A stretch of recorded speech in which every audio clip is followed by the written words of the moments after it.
Welcome to the Warrington Lecture on Ethics and Leadership. It is my pleasure to welcome Dr. Sanjay Gupta, the Eli and Edith L. Broad Dean of Michigan State University's Eli Broad College of Business. Dean Gupta has held a number of key leadership positions in the Broad College since 2007, including chairperson of the Department of Accounting and Information Systems, Associate Dean for MBA and Professional Master's Programs, and now serving in his second term as Dean. He has dedicated himself to ensuring the Broad College reaches its full potential of being recognized as a top of mind business school. We are grateful for his leadership. Dr. Gupta, welcome to the event tonight. Thank you, Marcy, and welcome to all of you to the Broad College of Business's annual Sylvan T. Warrington Visiting Lectureship in Ethics and Leadership. For the past 11 years, we have dedicated this evening to welcoming esteemed alumni of the Broad College of Michigan State University, as well as business leaders to speak to our Spartan community. This special lecture was established by MSU alumni Edward and Janine James in honor of Janine's father, Mr. Sylvan Warrington. Mr. Warrington's life exemplified the very qualities we so admire at the Broad College: a tireless work ethic, creativity, and the spirit of giving back. He was a pioneer in his own right in business and in agriculture, and one of his highest priorities was education. He believed that MSU, as a land grant university, provided an opportunity for students with different economic circumstances to get an education. His legacy lives on. We are really proud to honor him and his family through this lecture. Our thanks to Ed and Janine, who are joining us virtually tonight, as I know all of you are. Past Warrington speakers have included several of our alumni from companies whose names I'm sure you'll recognize. We have had Bob Chapek, who's now the CEO of Walt Disney Company. We have had Craig Menear, who is the president and CEO of Home Depot. Last year, we had Jay Farner, who's the CEO of Quicken Loans and now the Rocket companies. We've had several industry leaders, among whom was Kathy Engelbert. She was, at that time, the CEO of Deloitte, is now serving as the commissioner of the WNBA. This year, we are changing the format a little bit, and we are opening it up to provide an opportunity for our alumni to join as well, along with our students in the college. And I'm eager at this point in time to welcome an alumnus of the Broad College of Business, who's currently a member of our advisory board, and a great friend, Ray Scott, who's the president and CEO of Lear Corporation. Let me give you a little bit of background about Lear. It's based in Southfield, Michigan. It's a global automotive technology leader, and it's serving every major automaker in the world. Ranks number 166 on the Fortune 500, with over 160,000 employees in 39 different countries.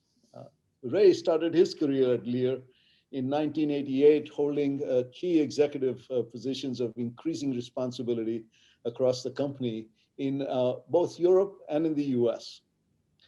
Ray received his bachelor's degree in economics from the University of Michigan, as somebody that we did better than last Saturday, Ray, if I may remind you. But Ray course corrected when he got his MBA from the Broad College in 2002 as part of Lear's long-standing partnership with our executive MBA program. And of course, I say this competition is all in jest. We admire University of Michigan and really part of the entire Big Ten family. Under Ray's leadership and the really stellar leadership prior to him at Lear, Lear has been one of those very well-recognized companies, included among the Fortune magazine's list of most admired companies. And the criteria for being included is really impressive and hard to meet. Those criteria include there are 9 factors ranging from investment value to quality of the management, the products that are being produced, to social responsibility, the ability to attract talent. That's a formidable list of criteria, and Lear has been meeting those time and again. And for these and many reasons, it's really a pleasure to be able to welcome Ray and to be able to continue this partnership with Lear that we have enjoyed so very much. So welcome, Ray. Thanks, Dean Gupta. If I could say a quick few words. One, I'm so proud and honored to be here tonight. You know, you and I have been friends for a long time, but the relationship and the partnership with Lear Corporation and the Broad College goes way back. And, you know, I have been at Lear for 32 years, and, you know, it goes back to our Ken Way. Yes. And every year it was an honor to be selected and to be able to attend MSU in the Broad College. And so we have had numbers of people that have gone through the Broad College, and it continues to shape our leadership today. Jason Cardew, who, as you know, our CFO, is undergrad MSU and Broad College graduate, the president of our seating group, one of our biggest segments, Frank Orsini, went through the program. We have both the heads of finance for both segments went through the program. We have employees in the program today with Tina and Mark, who are in the program right now. And so this is a part of who we are. It's established and built our relationship, and will continue to do so in the future. So there's a special honor that I participate today. And again, I appreciate you inviting me today too. Thank you, Ray. And it's a great pleasure for us. I've thoroughly enjoyed all of our interactions together, and especially our friendship. So we have questions that we've lined up today, Ray, around a few themes. Some of them, as you might imagine, around what we are experiencing with this COVID pandemic. There is another theme, which I know is something that is personal to you, around diversity, equity, and inclusion, and that is part and parcel of the tenets within Lear. Innovation and creativity, which also I know is a strong suit of Lear, and we'll talk a little bit about that. And then hopefully we can have some time to talk about your personal advice that we might be able to share with our students. And so we'll plan to talk for maybe about 40 minutes or so, and then we'll leave it open to questions from our students that are going to get monitored by our folks in the background. And so they'll tee that up for us. Okay. Talking about the pandemic, you know, I mean, this is clearly surreal in so many ways. Nobody could ever have expected to be going through what we are going through. At the university, we had to make a pivot almost overnight. And I know that you and so many of our business leaders have had to do the same within your businesses. The one thing that makes me really proud when I talk about the Broad College is the manner in which so many of our alums pivoted and are using whatever it is that they do as a force for good. And I know that at Lear, you have done that in spades, including changing all of your processes and protocols, but especially in what came out of that. And you know, I got a chance to see this document called the Safe Work Playbook, something that you came up with in early April, and then you obviously were thinking about the importance of processes, of protocols, and safety is something that is not something that is thought about, you know, right away, but you had the foresight to think about that. Can you talk a little bit about how, first and foremost, this pandemic, COVID-19, is actually impacting Lear? And then we'll talk a little bit more about this playbook that you put together. Yeah, I mean, obviously the pandemic is impacting all of us personally, professionally, and you know, the way I see it, and again, lost revenue, how the plants have to operate, those type of things. But what how it's impacting us, I think, which is been interesting. And I think a benefit of the pandemic is how our team has responded. And really, we had a relatively new team in some respects. We had new team members on board. We had Jason, who was just announced as the CFO. We had a new general counsel.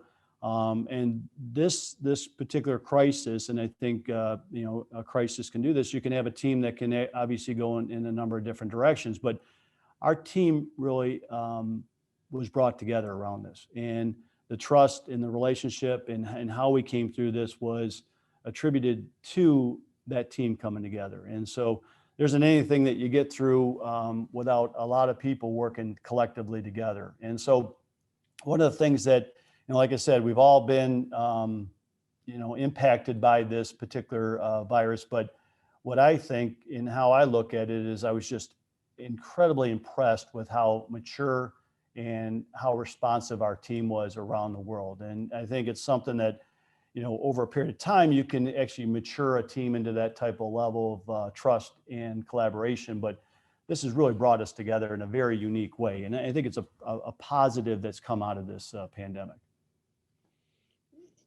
I recall in one of our conversations today, you had mentioned to me you have a plant in Wuhan, and that you had actually gone there and seen, early on, even before much of the news had traveled within the US, you had a hunch that this is important. This is something that you need to tackle. Talk about that a little bit, would you? Yeah. So we have 4 facilities in the Wuhan province. And, so we did have some insight and kind of stepping back, January, February timeframe, seeing what was going on the ground in China. And our facilities started adapting quickly. So we started building what we considered to be, at least at that time, best in class procedures. I think as important, we started seeing the need for PPE equipment. I mean, in our facilities, but equally as important with our employees and their family members. And listen, I didn't know anything about a N95 mask, and I've learned more than I ever care to know about the specifications and qualifications and how you validate and what required to have a safe mask. But we quickly learned, and we started producing PPE equipment in our own manufacturing facilities to help with our families in China. And so we started distributing masks for our employees and their family members, because what we were being told was this virus was, so taken off so quickly, and then it was impacting all of our employees and their family members. And they didn't have enough masks on the ground at that time. So what was great about how the team responded was we first started protecting our own people and started producing our own PPE equipment for our employees. Once we started getting up and running, we started producing masks because we started understanding, the virus was quickly spreading to Korea, to Italy, and then obviously in the United States, and there wasn't enough equipment. So we quickly got up and started running all of our manufacturing, or a select group of our manufacturing plants to produce PPE equipment. And we've produced right now it's 11 million masks. And that was about protecting people. And I think at the same time, we started looking at, because we had insight and we had lessons learned as the virus was going from China to Korea, to Italy, to Central Europe, and then to North America. We had established what I consider to be best in class procedures. And at that time, there wasn't anything off the shelf you could take and look at and say, I'm going to use these different protocols for cleaning, for how you separate, for signage within the plants, for what you do with contact tracing. We were kind of moving as the virus was moving and trying to install best practices across our different facilities. And so when we did get into a time when we had the downtime, we felt, listen, this is the time we have to make sure our plant managers have the right tools to come back up and run under the best in class procedures. And that, I kept thinking about the plant managers. Not only do they have to come back and understand the complexity of some of our plants, we have 170,000 employees, some of these plants have 5,000 employees. So a shift change can represent, 1,000 to 2,000 people moving side by side in and out of a plant. Well, you can no longer do that. You have to really coordinate how you enter a plant, how you exit a facility, how the cafeterias are going to be set up, how you orchestrate break times and down times for, cleaning and disinfecting of the tools within the facility. So there's a tremendous amount of work that had to go into give our plant managers the tools, not only to run a plant with the same expectations, because volume came back very high, but also their pandemic relief managers and make sure they're protecting and the virus isn't going to get spread through our facilities and consistently across more than 250 different facilities. And so my concern was, you're only as strong as your weakest link. And if one of our facilities didn't have best practices, they could put themselves in a position of creating an issue within our plants. And so the team did a remarkable job of pulling that together and really putting together what is now known as a playbook. So, thinking about this kind of a document, which is really impressive, and I've got a chance to look at it. Many people would have thought that this is so special, we want to keep this to ourselves. But you chose to make this public and share it with anybody and everybody. And I had listened to the podcast that you had done with the Detroit Chamber of Commerce, and you shared the playbook over there, and have opened it up to anybody and everybody who might benefit from it. What prompted that action? Well, one, it was we prioritized when this crisis was going on. We prioritized people, and that was our number one priority. We have to protect people, and so is in retrospect, looking back, it was the easiest decision. I had to make a lot of tough decisions. That was by far the easiest decision that I had to make, was to make that public. And I think, and I've said before, that, we compete. We're very, very fierce when it comes to competition and positioning ourselves. But when it comes to the safety of people, it's absolutely the right thing to do is share and make sure we're all on the same page in respect to protecting people. And the couple things that came out of that were surprising. One, Dean Gupta, I didn't know, I put it out there. I was hoping our suppliers might take a look at it and, understand how daunting it was to get a plant back up and running, the amount of investment that you have to put in place. You have to have the right PPE equipment, the right disinfecting equipment, the right breaks, the right procedures, the right signage. I mean, it was a daunting task to think, how do you get 250 plants consistently up and running and a whole supply base? And so, I didn't know really if anyone would really even look at it. And just to the contrary, that thing's been downloaded over 40,000 times. Wow.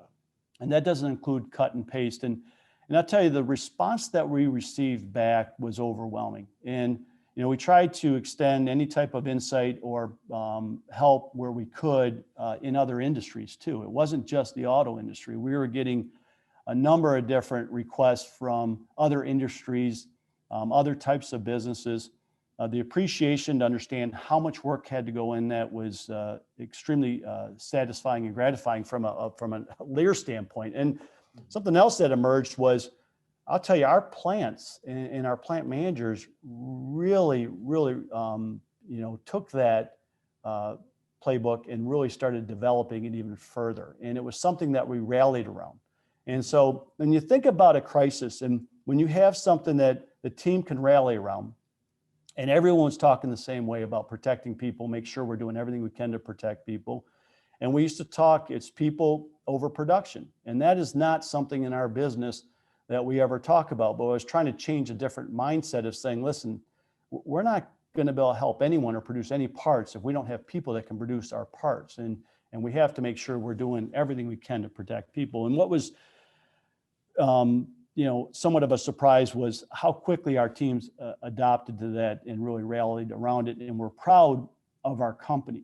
And, you talk about loyalty and having a sense of pride. I heard over and over again about how proud they were as employees that we sent that out. And so, in retrospect, like I said, it's a very easy decision given all the decisions we had to make. And I'll tell you what, the team put together one heck of a document that I was really proud of what they did and thought this is a no-brainer, get it out there. Well, I wholeheartedly agree. And to our audience listening in today, I mean, I would encourage you to go to the Lear website and look for this document and take a look at it for yourself. A really comprehensive tour de force and something that I know you are proud of, but it's something that people will talk about for years to come.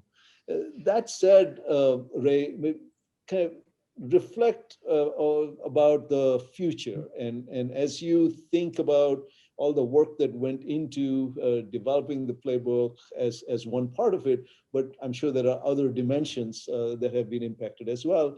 And as you think about the future, can you comment on what do you see as the new normal, whether it's for Lear or in a larger context, beyond Lear?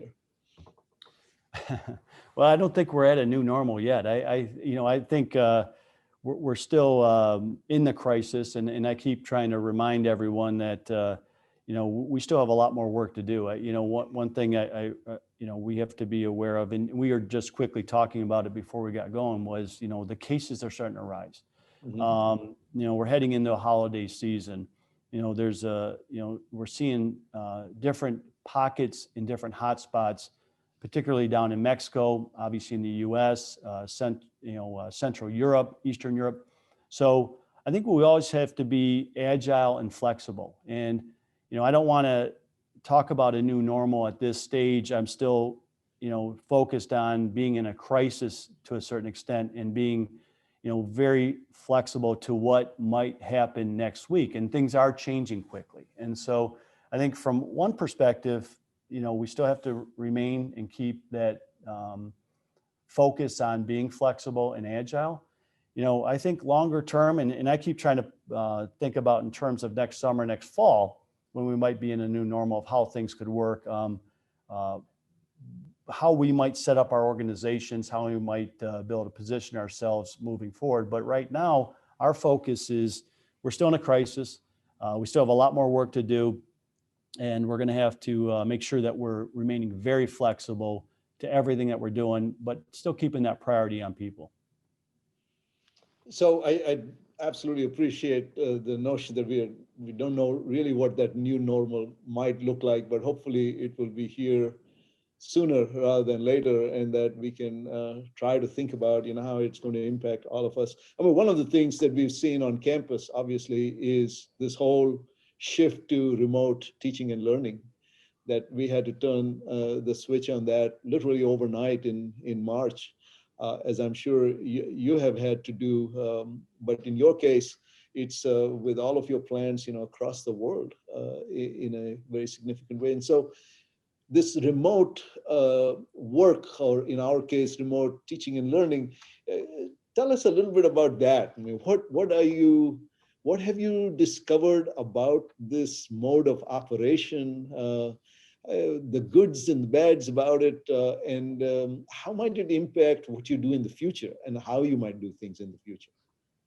Okay. Well, first of all, I'm not a fan of remote work. I got to experience it firsthand for several months, and it drove me crazy. I tell you, I used to say that I can't wait to get back to work so I don't have to work so much. I think remote work is absolutely possible, and we have designated specific jobs and types of jobs that we can work remotely, and we can be very successful. I do feel that culturally there's a need to have that engagement, that collaboration, that innovation, that team atmosphere. And so looking forward, I do believe that a percentage of our employees will have the opportunity to work remote, and we're working through that right now. But I do also think that culturally, having people together, working in a collaboration in an environment that creates innovation and teamwork is key. And so I do think that we've been able to prove that you can work remotely. Again, I'm not a fan of it. It was a long couple months for me and not particularly good at it. I think I get a lot more done being with the team here at work. But I also understand that there are jobs, and we have discovered that there's a possibility that we can move to remote type jobs in the future. But I think, Dean Gupta, one thing that I am a little bit cautious about is, making decisions for the future long term. And I think right now we've done a tremendous amount of surveys. We've asked employees, and there's an overwhelming response of, listen, I'd like to work remote. I have concerns about the virus, getting sick. Maybe they have comorbidity, vulnerabilities. Maybe they have children at home. So we've given the ultimate flexibility to those employees and said, listen, you have the option to work remote if your job allows you to work remotely. So we're going to continue with that. And again, it's about focusing on people. Longer term, I do think, and there may be a significant shift back where, employees start to say, okay, I can't do this anymore. Working at home, there's no separation. One of the things that I talk to our teams about is fatigue. There's a lot going on right now, from COVID to the politics to what's going on socially to just things that we can't control. And so, I talk to the team about, fatigue, where they're at, making sure they're advocating not just for themselves for health reasons, but for their teams, and making sure we're mindful of that, because, and working remotely can be a part of that, that there is no separation. Even the drive into work for me is a way to separate myself from my home to where I work. And when I was at work at home all the time, there was no separation. It was just, my office versus the kitchen. And I could go right back to the office, and there was always that constant need to do more and be in the office. And so I think we just have to, continue to monitor, balance things. I'm not going to make any, decisions today on the long-term impact of what we're going to do moving forward, because I still think we're in the crisis, and I think we still have to be aware of where people are, their thoughts are at, and what we're doing as far as protecting them. I really like the way that you're thinking about this, that there are lessons perhaps that we can draw from this experience that we might apply to the future, but this is not something that we should just take for granted as this is the way we would do it. I mean, it's the same sort of conversation we are having on the campus, and that is, what is it that we have learned from our ability to do the remote teaching and learning that can get incorporated in a way that provides for a higher level of educational experience, as opposed to thinking about either or that. Yeah, and I think just to add one point to that too, and remind everyone on this, remote means just that. It means remote. It doesn't mean Bloomfield Hills, Michigan. It means remote. And so I know companies are shifting quickly to remote, and there's good reasons for it from a business perspective. But when you talk about remote work, when you start defining a job as being remote, that's exactly what it means. And so that collaboration with the team, which I think is so important, the culture, and I think one reason why Lear was able to really deal with this crisis in a very effective manner, very efficient, was the culture that we had in the company, and relying and trusting people that you've worked with closely for years. And so you lose a little bit of that. And so, like I said, I'm cautious. I'm also aware that we've been able to manage remotely, but I also think that, there's two different sides of what that remote possibly could mean long term. You mentioned earlier about this confluence of things that are happening, which the pandemic is clearly one part of it, but whether it's the political environment or the other social issues. And it seems like the social issues have also been heightened as a result of what's going on in the pandemic by putting a spotlight on that. And in particular, the manner in which the pandemic has impacted different segments of the population. And something that has been an important part of the Broad College strategic themes was around diversity, equity, and inclusion. And that was something that we had put an emphasis around before the pandemic came around. But it is, in some sense, reminding us about how terribly important this is for us to think about. And I know that you, as a leader of Lear, your company generally has embraced the issues of diversity, equity, and inclusion in a very significant way. You yourself, are a part of that CEO Action for Diversity and Inclusion. You signed that pledge. You've hosted this interactive Check Your Blind Spots tours at your headquarters. You've expanded employee resource groups for women and people of color. You formed a global diversity roundtable. By the way, I took a cue from that, and we have created a DEI council in the Broad College, and I've kind of modeled it out around the work that you've done. And most recently, there's also a financial commitment that Lear has made to support organizations and initiatives to address the issues of social inequality and discrimination. That's just a pretty long and a very strong list of initiatives that you have put together and are pursuing. I guess my question to you is, as you are working on these initiatives, what is the most impactful opportunities that you see to address these issues of diversity, equity, and inclusion? Well, you hit a lot of the different initiatives we have, and this is very important to me personally, and it's something that I want to make sure as CEO and the leader of Lear Corporation that we're driving, and we're doing it in a very consistent manner, and we're getting results. And so one thing that I think is important is you mentioned the employee resource groups. And I believe that one, there's a bottom-down approach, which obviously, as the CEO of the company, it's something that I believe, and I've set very specific targets and measurables as far as what we want to achieve, and that starts with the council. And as we go down the organization, I think what's important is that from a grassroots perspective and organically, we're able to allow employees to be successful. And so you mentioned the employee resource groups. What we've done is we've empowered these groups. And there's a champion, an executive champion for each one of the different groups. And those champions aren't there to really set the specific outline of what they're going to achieve. It's the organization's voice and actions that are really going to drive. And so obviously we have this Drive, Educate, Fund initiative where we allow and empower the groups to really achieve what needs to happen and how we continue to change.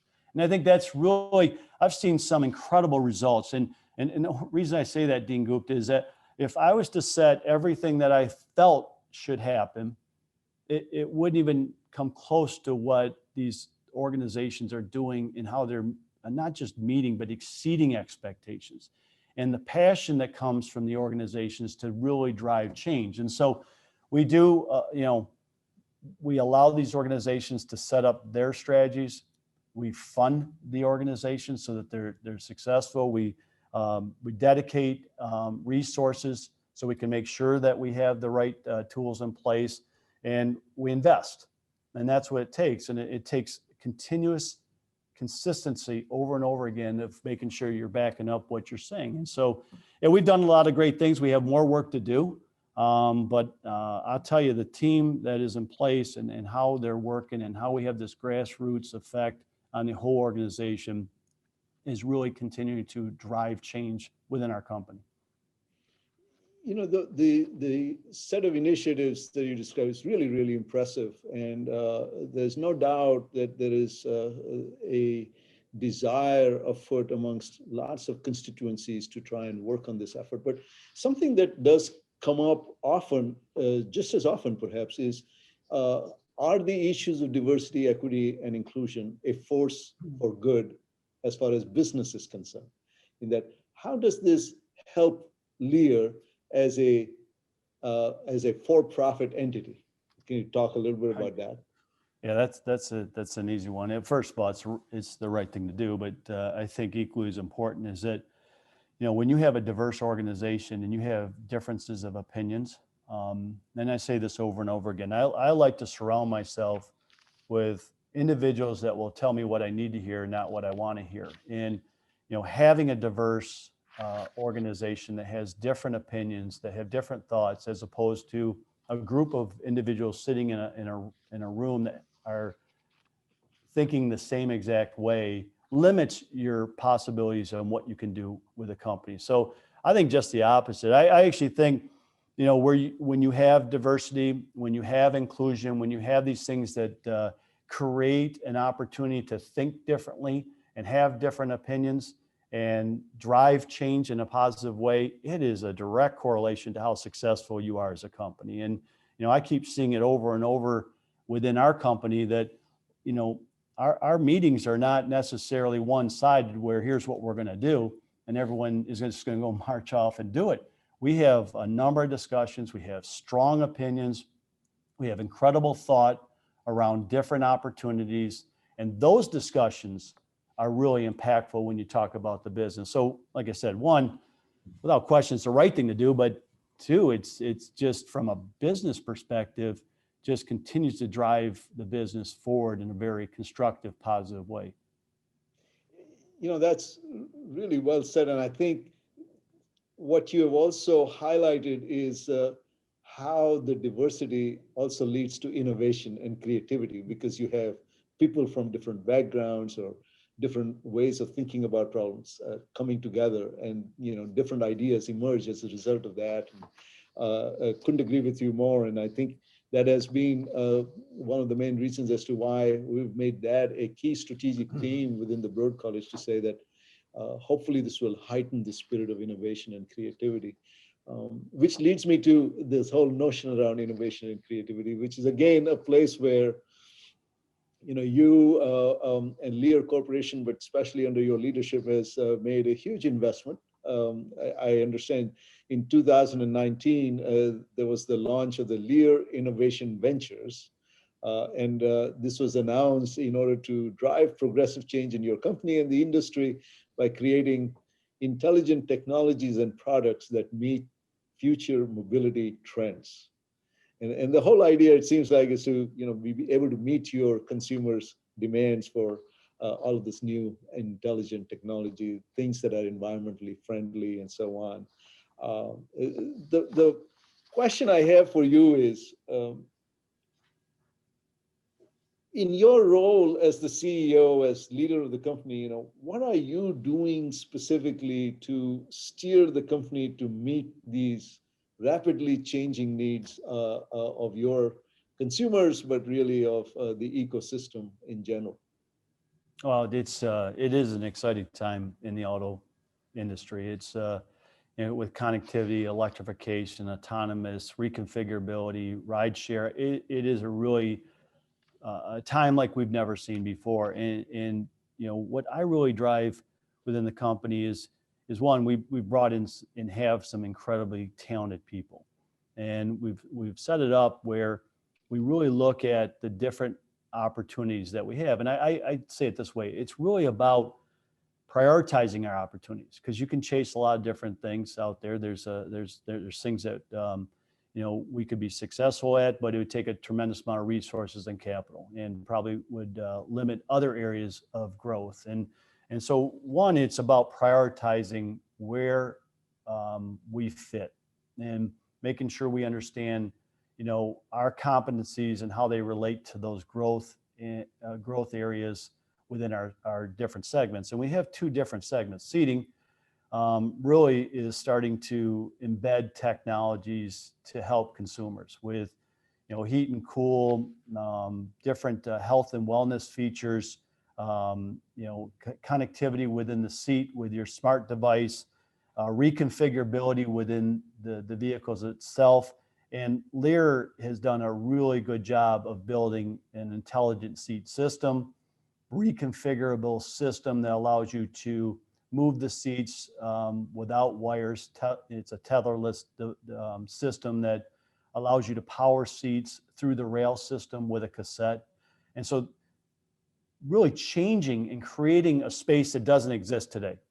And in some cases, I say almost putting yourself out of business as you look forward into creating a new space. And so the teams have done a really nice job. And equally as exciting is on the system side. It's our other business segment where, electrification is just taking off. And we have, power systems for power management systems, electric components, wiring connector systems. So that area is equally as exciting. And so, like I say, when we talk about innovation, it's really understanding where we prioritize our assets, how we focus those to make sure we're generating the best returns in the fastest growing growth markets. And so we spend a tremendous amount of time on it. We do a ton of work investigating, looking at where the opportunities are, and then really deploying the teams to make sure we can get at those opportunities. But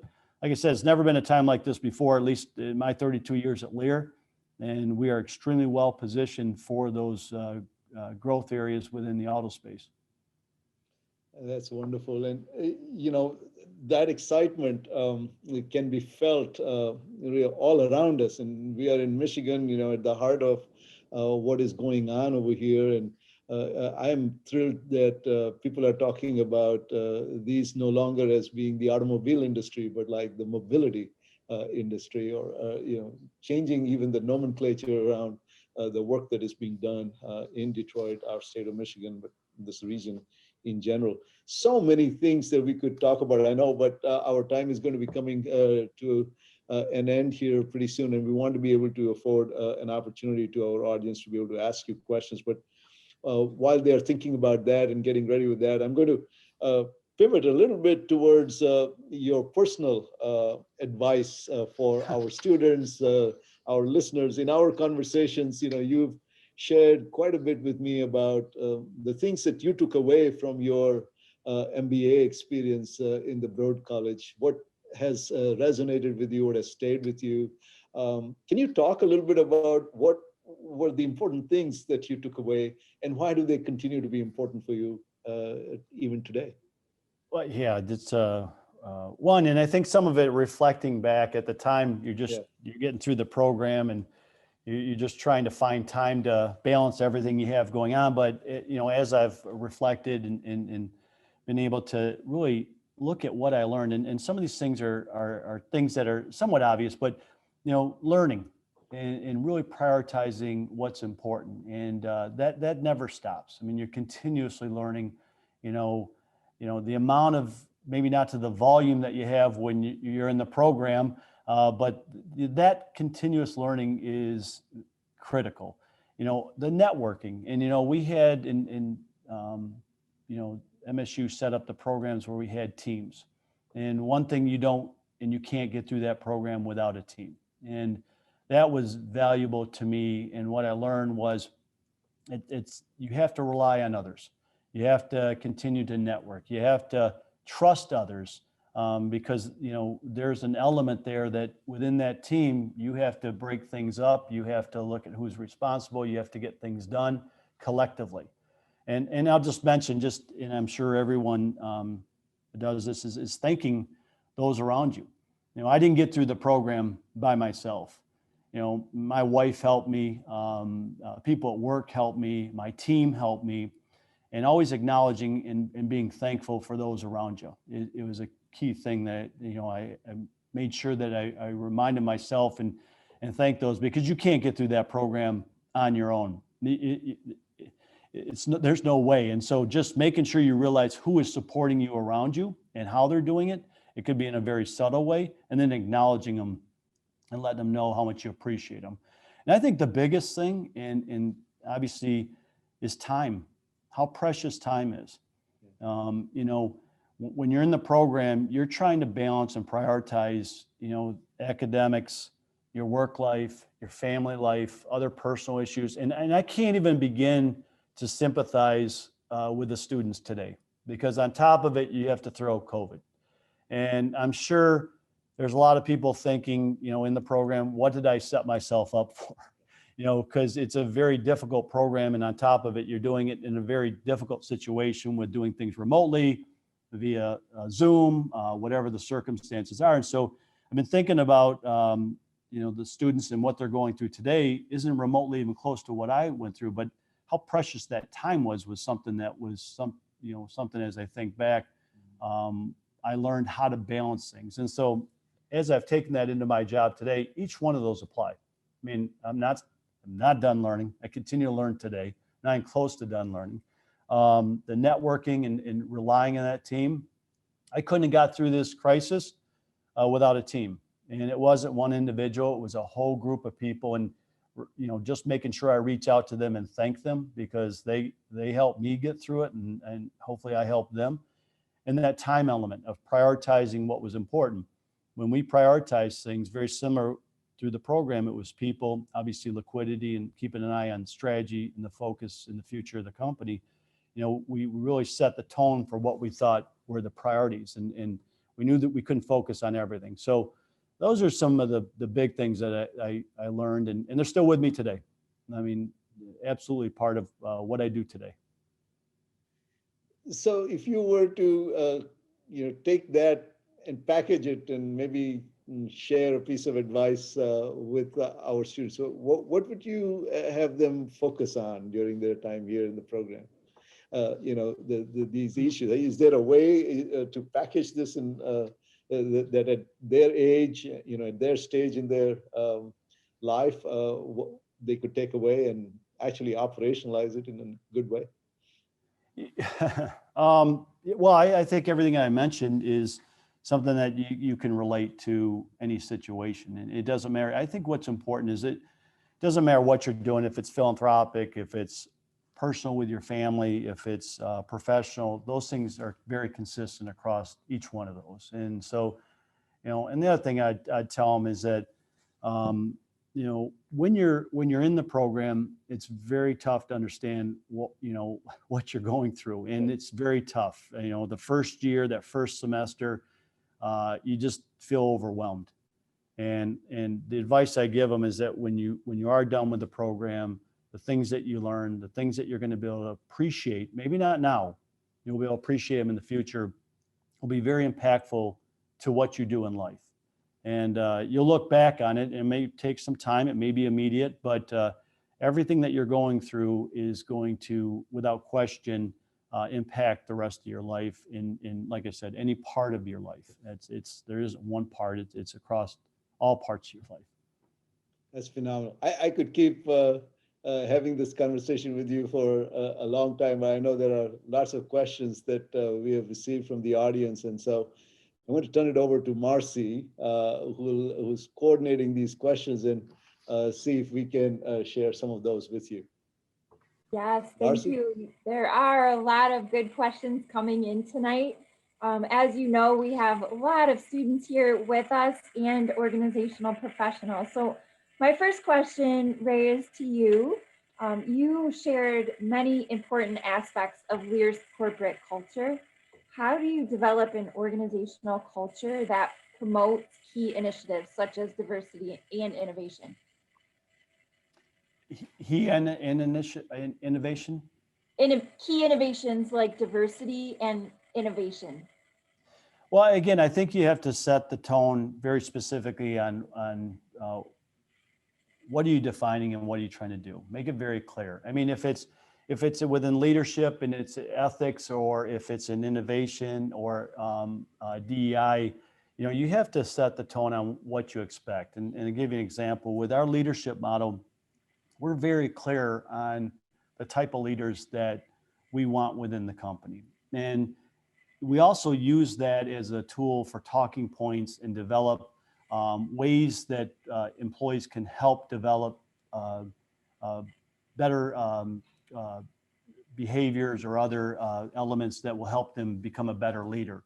And I think the same thing with DEI. When you're looking at very specific things, you have to at least set the direction. And then, like I said, I think equally as important, and I say this all the time, you have to be an advocate for yourself. is that, I say, listen, I can, from a top down, kind of set the tone of what the company and how the company should have, but we need voices, and those voices can really drive change. And so I don't care if it's in respect to your own health and wellness, you have to advocate on behalf of yourself. If it's in respect to DEI, you have to advocate on behalf of yourself. You can't expect it all just to come down. And so what we do is we promote, like I said, within the organization, we fund, which is the investment. We drive, which is give the employees the tools to really improve and change our culture or other areas of our business. And we educate. And that's a key element of it. And so there's a lot of different things that you have to do, but I do believe there's a top-down approach, but it's also equally as important to have a voice and make sure your voice is heard.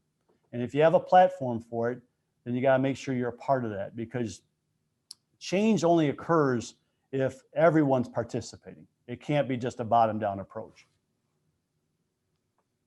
The next question is about technology and change. With all of the technology changes coming now, such as the electrification that you mentioned, how is Lear Corporation positioning itself for an environment that requires significant capital investment in an environment of intensive pricing pressure? Well, that's every day's challenge. That is the challenge, and I think there is no question there's a tremendous amount of opportunities, and that's where you have to really do the work and understand where your competencies are at, how you can strategically and very selectively go after specific programs. And I think that's a key, is that, there's a number of different opportunities that we can quote, but we are very selective on where we position ourselves, why we position ourselves there, because there is limitations on resources and capital. And you have to make sure that it's sustainable over a long period of time. And you're always going to have the pressure of pricing and being competitive and making sure your designs are efficient. That's part of the ticket just to get in the game. But where you do have choices is how you selectively position yourself in those growth areas. And that's something that we spend a lot of time on, is we are selective. We don't participate in everything that's going on. We have to have a certain amount of confidence that we can grow that market and we can grow it profitably. And so we spend a lot of time discussing and looking at how the market is evolving, and it changes quickly too. You also have to be extremely nimble and flexible and learn to cut bait quickly and move on if it's not necessarily working. Could you please comment on some of Lear's environmental and sustainability initiatives and how you think they might impact the business strategy for the future? Well, ESG is a big part of our company, and it's part of our core values. And I think most recently, I don't know if we just went out with a key initiative, and I think going public with it is very important. 100% renewable energy by 2030. And we're doing a lot of good work there. And we want to be carbon neutral by 2050. And so the work within Lear and why we find it important is that, and I believe what gets measured gets done. And so by setting those type of goals was important internally, so we understand what we're going to achieve by 2030. And then also be more aspirational, and that's the 2050 target. And what we're doing internally is obviously renewable energy is a big part of our plants, our manufacturing plants.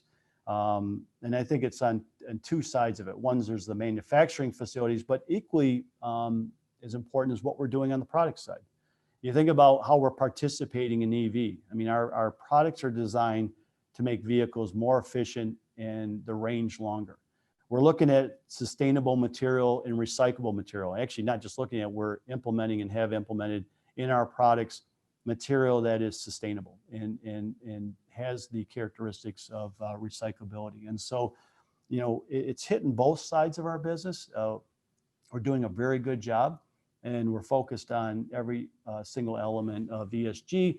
And I think the team's doing a really good job, and you have to invest. One thing that we're finding is that making sure you're investing in the right people, the right investments, the right capital is critical. As part of an end-to-end supply chain, how have you adapted practices with customers and or suppliers to address the current challenges? Are there any examples that you can share with us? Well, I think the playbook is a great example. One of my concerns is you're only as strong as your weakest link. And so when we were going through the playbook and understanding how daunting it was to get our facilities up and running, I had confidence that our management team could do the job, get everything implemented, and make sure that we are going to protect our people. But at the same, in the same respect, I was concerned that our supply base, maybe they weren't aware, maybe they didn't have the resources, maybe they didn't understand some of the requirements because they didn't have the insight that we had into Wuhan and some of the early indications and some of the best practice we learned. So that's an example. I think another shift is just this constant communication and making sure that we've learned to use technology differently and how we review plants because you're limited on your ability to actually visit plants, how we're using different communication devices to make sure we're ensuring that our suppliers are prepared, constantly communicating. So we've hit that a couple of different ways, but I think a great example is the playbook. And every time we get an update, we immediately communicate to our suppliers on the best practice. And with regard to that, what role do you see the playbook playing as we move beyond the pandemic? Will you continue to update the principles? Do you see it becoming a permanent part of your business or culture? That's a great question. And yes, I do see it as a living document. That's exactly how we're treating it. We discover things, daily, weekly, monthly on best practices, from contact tracing to how we handle situations in the plant to new innovations in technology. And so as we discover a new best practice, we do see that as a living document, and we do update the manual. So Dean Gupta, like you, I would like to be here for quite some time yet tonight. I wanted to offer the floor to you for final thoughts from Ray and yourself as we wrap up tonight. Excellent. Thank you, Marcy. And well, what a phenomenal hour we have been able to experience as a result of these conversations, Ray. You brought such a great perspective, provided us with such keen insights into what you and other leaders in business are facing. And hopefully that will inform our students in particular as to the lessons that they can take away. So we cannot thank you enough for not only sharing this time, but then over the years, the manner in which you have partnered with us and personally for your friendship over these years, Ray. So thank you very, very much. If you have some last thoughts that you'd like to share, that we can do that now. Yeah, just again, I want to echo my comments earlier, Dean Gupta. You and I have been friends for a long time, and I'm honored to be here. And like I said, Lear Corporation in the partnership with MSU has been well over 35 years. It's shaped the leaders of this company. And like I said, the significance of what the program has done for Lear has been overwhelming. And so I just want to thank you. It's been an honor being here. Thank you for your time, and thank everyone for participating. I know how precious time is, and thank you for your hour. Thank you again. And thanks to everybody who was on the call today. Wish you a good night and take care, be safe, and we look forward to connecting with you another time. Thank you, Ray. Bye-bye. Thanks.